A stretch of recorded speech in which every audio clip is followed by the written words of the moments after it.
This story is designed to help you to relax. You should be in a comfortable and safe place when you listen. If you like the story, be sure to subscribe to my channel, Lisi Cocina. Before you listen, you should take some deep breaths.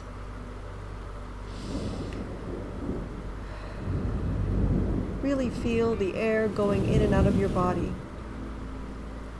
Inhale through your nose. Hold it. Exhale through your mouth.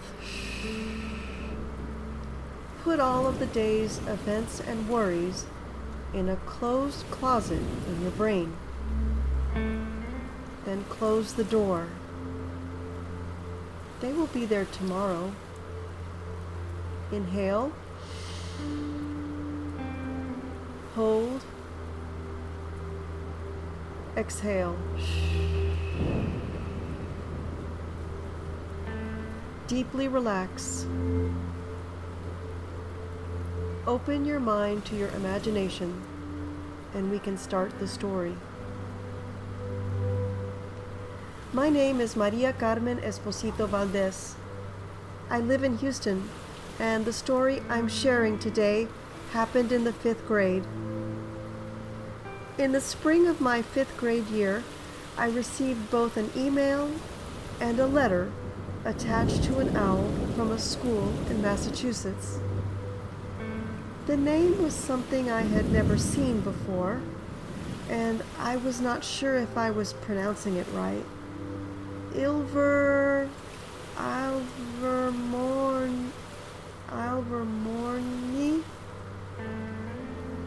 The letter said it was a boarding school, and it was located on the top of Mount Greylock in Massachusetts. The writer, Assistant Principal Calderon Boot, said that they wanted me to come to school in the fall. I wrote to Miss Calderon Boot and told her that I needed help. About a week later, I met Mr. Bog. Come on, girl. We don't have all day. If you want to get your things for Ilvermorny, I can help you. We have to travel to New Orleans. Houston doesn't have a wand maker. You'll need one for where you're going. I had on my school uniform and my school backpack. It was the early morning. I thought for a second about what I might need for the trip, but Mr. Bog seemed in a hurry, and he seemed a bit grumpy. I decided to just let it go and let him lead the way. Mr. Bog seemed to be walking toward the deep ditch near the empty lot where I was picked up by my school bus every day. Houston is a city with lots of bayous and little creeks and tributaries, and the waterways are all connected. He began to tromp down the steep embankment. Mr. Bog, where are you going? We get to New Orleans through the water, girl. I didn't have any idea what this strange little man could possibly mean, but for some reason I followed. We stood with our feet in the shallow creek. I strengthened my grip on my backpack and tried to ignore the squishy feeling of my shoes and socks getting wet. Grab a hold of my arm here, tightly, said Mr. Bog. I placed my hand on his arm and immediately felt a rushing sensation. It began at my belly button, and it felt as if I was being squeezed through a tube. I saw water rushing past, colors, lights, then soft marshy soil under my feet. A huge river splashed behind me, and a busy urban area was in front. There were sounds of traffic and a siren. Mr. Bog pulled me up onto hard pavement. My knees buckled, and I felt terribly ill. Still holding on to Mr. Bog's forearm with all the strength in my hand. The world was spinning. I thought I might be sick. I took deep breaths and tried to focus on the ground. I felt well enough to stand after a minute or two, and I straightened up. I could see there were many people walking around. A statue of a man on a horse rearing up was in front of me. Is this New Orleans, Mr. Bog? This behind you is the Mississippi River. That area over there is the Veau-Carré. We're on our way to the Calliope. There we will meet Miss Hydrangea Bove. Her family has a wand shop in that spot and has had it for 300 years. He turned and began to walk very fast. I had to run after him to keep up. Mr. Bog, I think I mentioned I have no money. Actually, I think I may have $1 and some change. I feel sure that a wand will cost more. Mr. Bog made an exasperated sound. Do you really think that the school would have sent me halfway across the country with no dragons? The school has a fund for these situations. It's taken care of. Dragons? What is that? Dragons are wizarding money in the U.S. Even if you had more nomage money, Miss Bove accepts only dragons. Enough of this chitter-chatter. We must go now. Wondering what a nomage was, looking around at the crowds, smelling the delicious smells from the bakeries and restaurants around the square, I really had no choice but to continue to follow Mr. Bog. After a few blocks, I could see he was headed towards a city bus. We jumped on. Mr. Bog led me off to a stop after a short ride. There was an apartment building. It looked quite ordinary. Did a wand maker really live here? We approached a door. I noticed that it had no number, while the doors on either side went from 11 to 12. This door should have been 12, I thought. He rang a tiny bell on the door frame. The door opened, and a little boy in footy pajamas was holding a bowl of grits. Walking up behind him came a tall, slim lady with a long, colorful dress. "Merry meet, Mr. Bog. It's been a minute. Who did you bring me?" This is Maria Carmen. She needs a wand, starting Ilvermorny in the fall. "Hello, Maria. I'm Hydrangea Bove.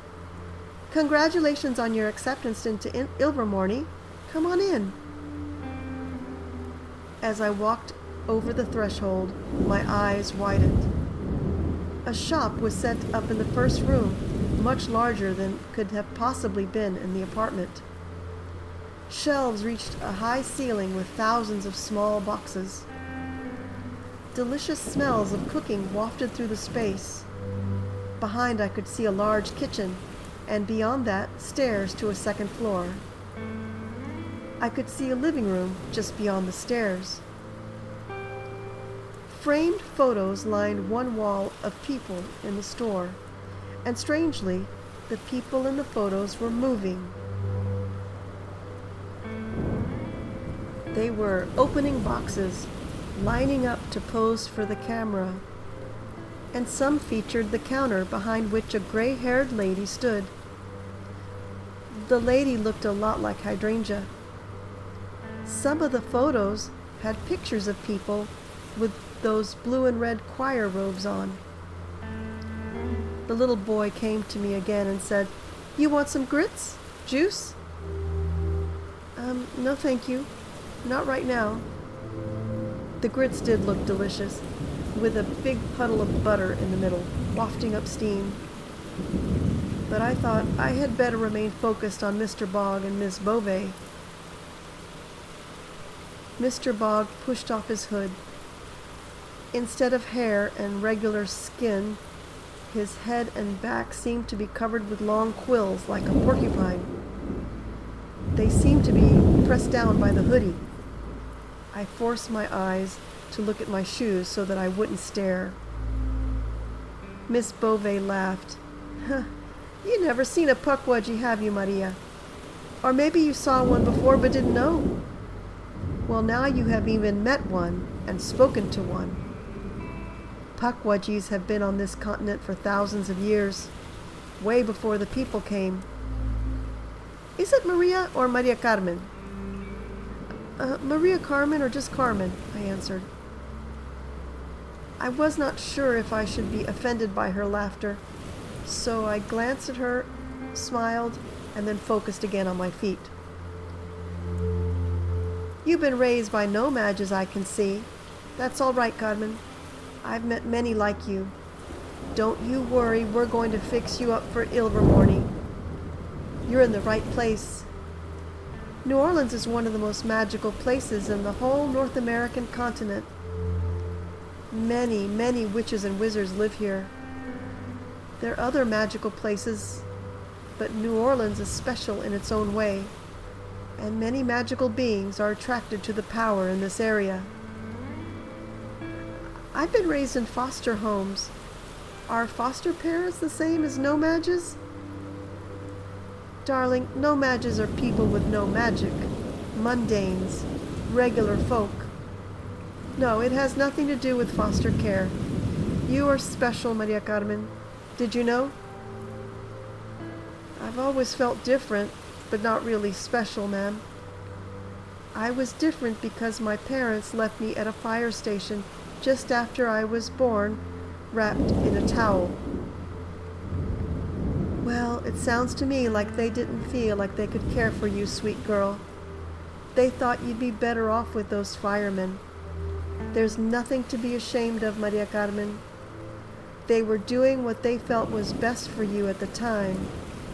They did it out of love for you. Always remember that.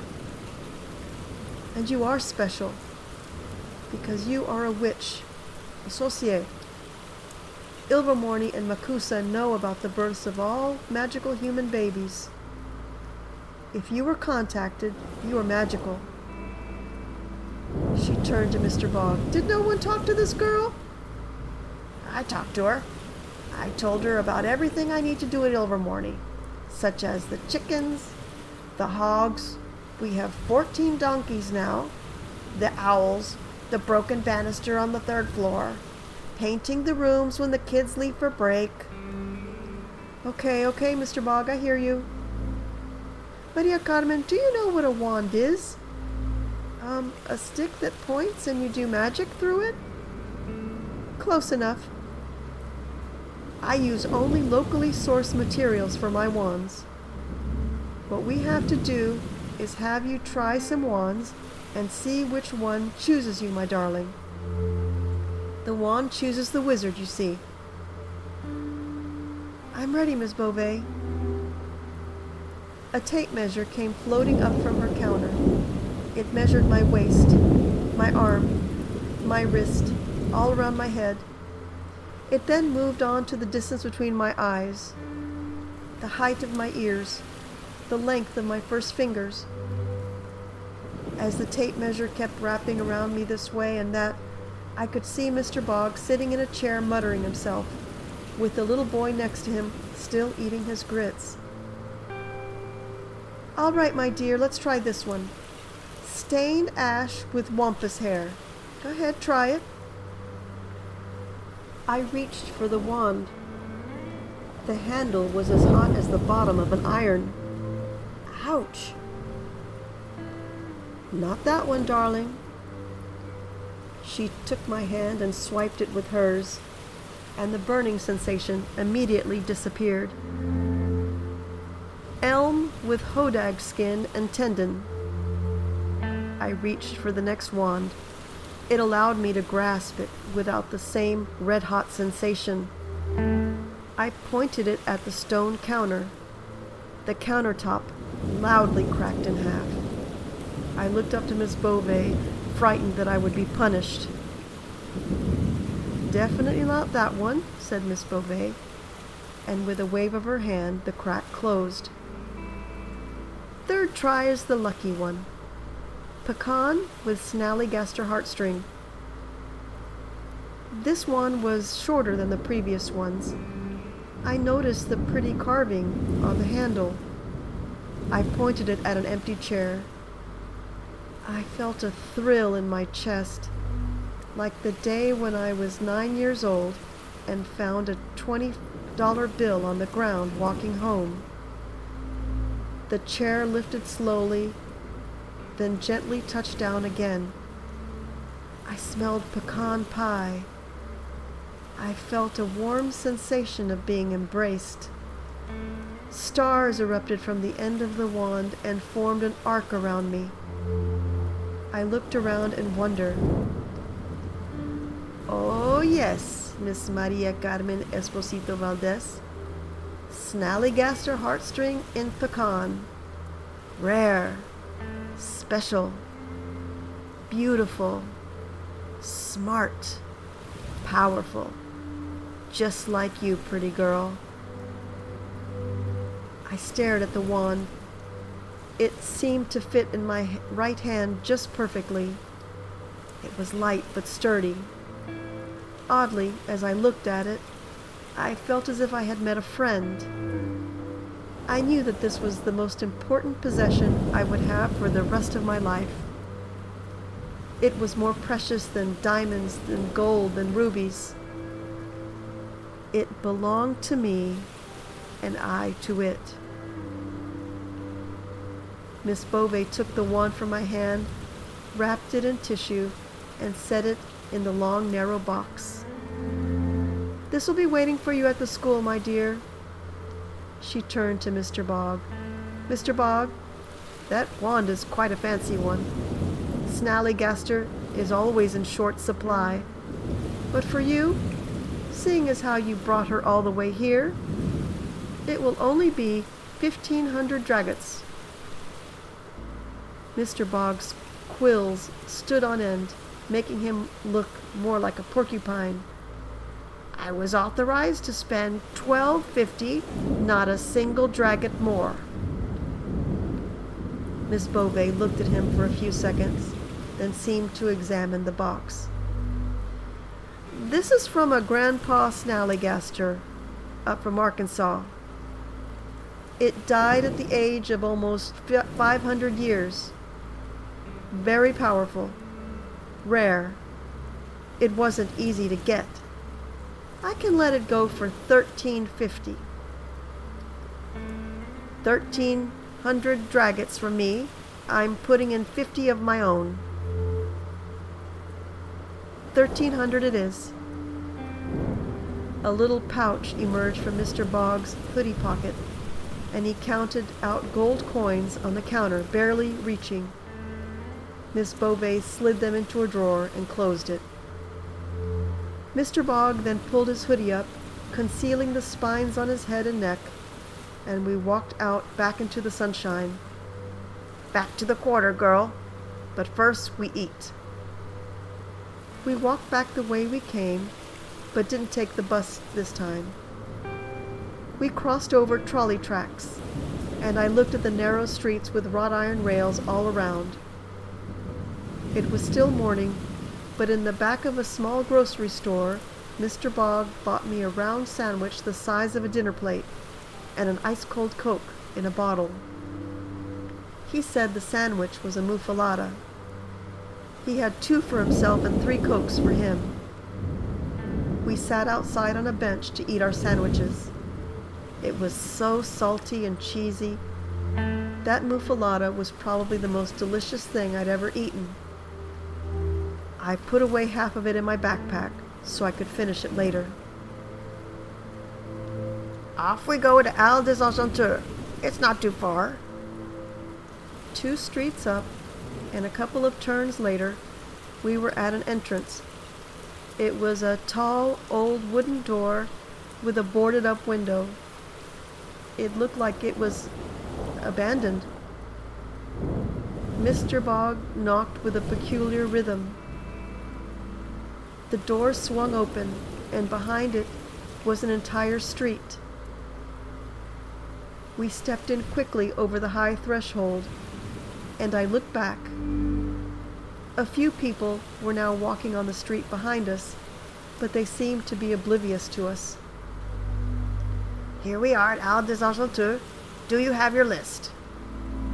Oh, I don't have it. I buried it along with the letter so that no one else could find it. Well, that is a problem. We can start on your robes now, and I will send a message to Miss Calderon-Boot.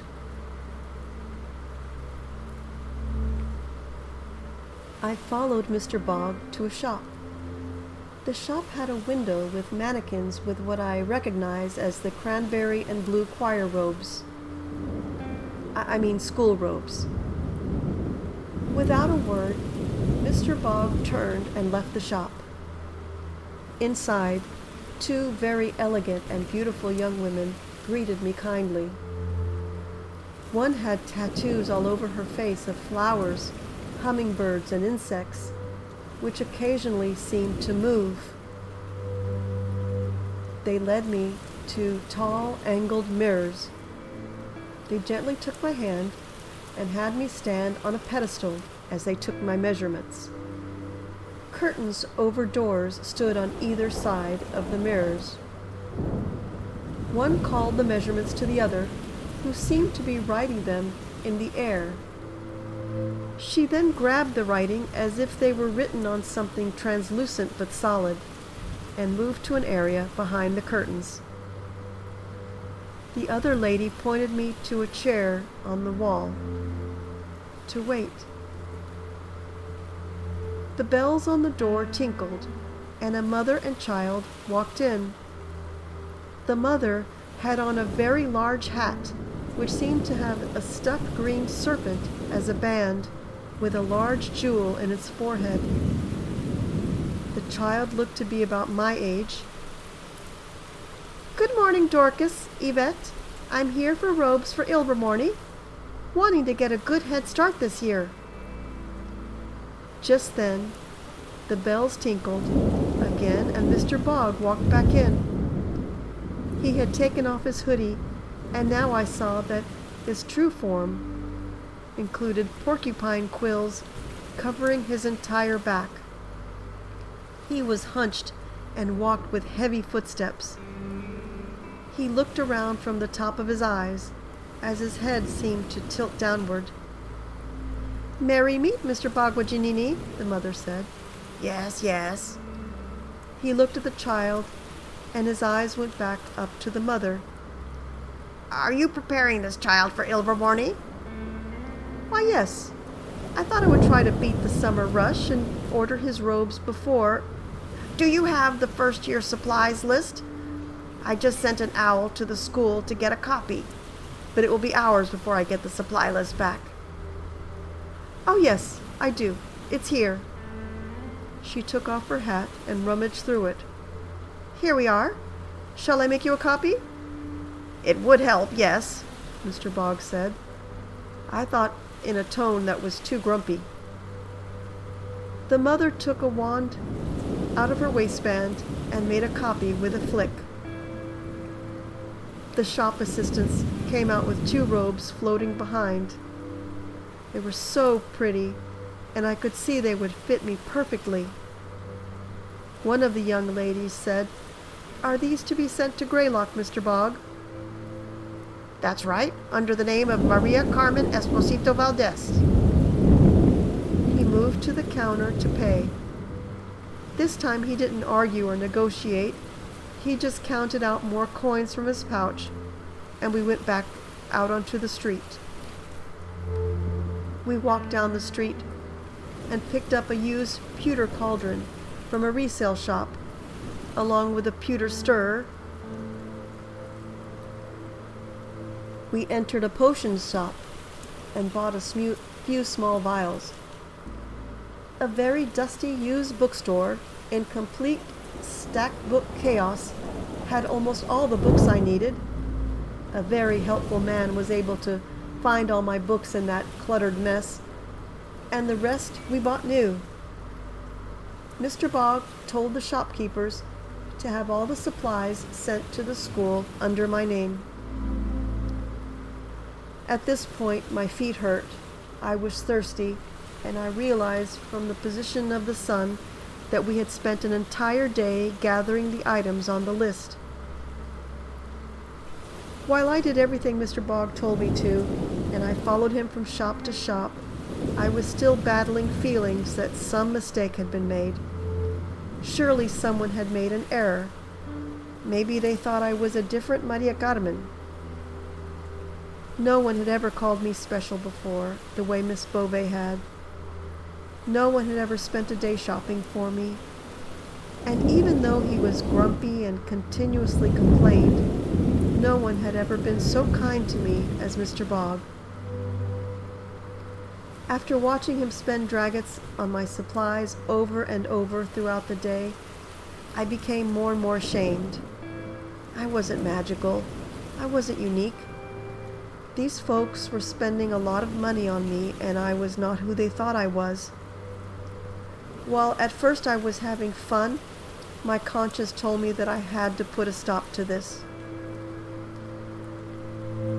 As I walked behind Mr. Bog on the Allée des Enchanteurs, I finally blurted out, "Mr. Bog, I really think there's been a mistake. I'm just an ordinary girl. I have no magic. I'm not who you and Miss Calderon Boot think I am. I'm so thankful for everything you've done for me today, but I feel that I should just stop with this. You guys need to find the right girl. Maybe she's also called Maria Carmen or something, I don't know. I just know it's not me." Mr. Bog turned. He looked into my eyes. Ilvermorny does not make mistakes. Makusa does not make mistakes. Wands do not make mistakes. It is you. You are magical, whether you like it or not. You are special, whether you feel good about it or not. You have work to do in the world. You will be trained, you will learn, and you will be equipped to do this work. Are you a coward? Yes, sort of. He looked as if he's getting very angry. Okay, I'm not a coward. Then accept your gift. Accept who you are. You aren't afraid that you aren't magical. You are afraid that you are magical. You are afraid of what you can do because deep down you know you can do it, and it scares you. Fear limits you. You can help in a way no other person can. It's your work to do, and the world is waiting. And with that, he turned and continued to walk along the narrow Allée des Enchanteurs.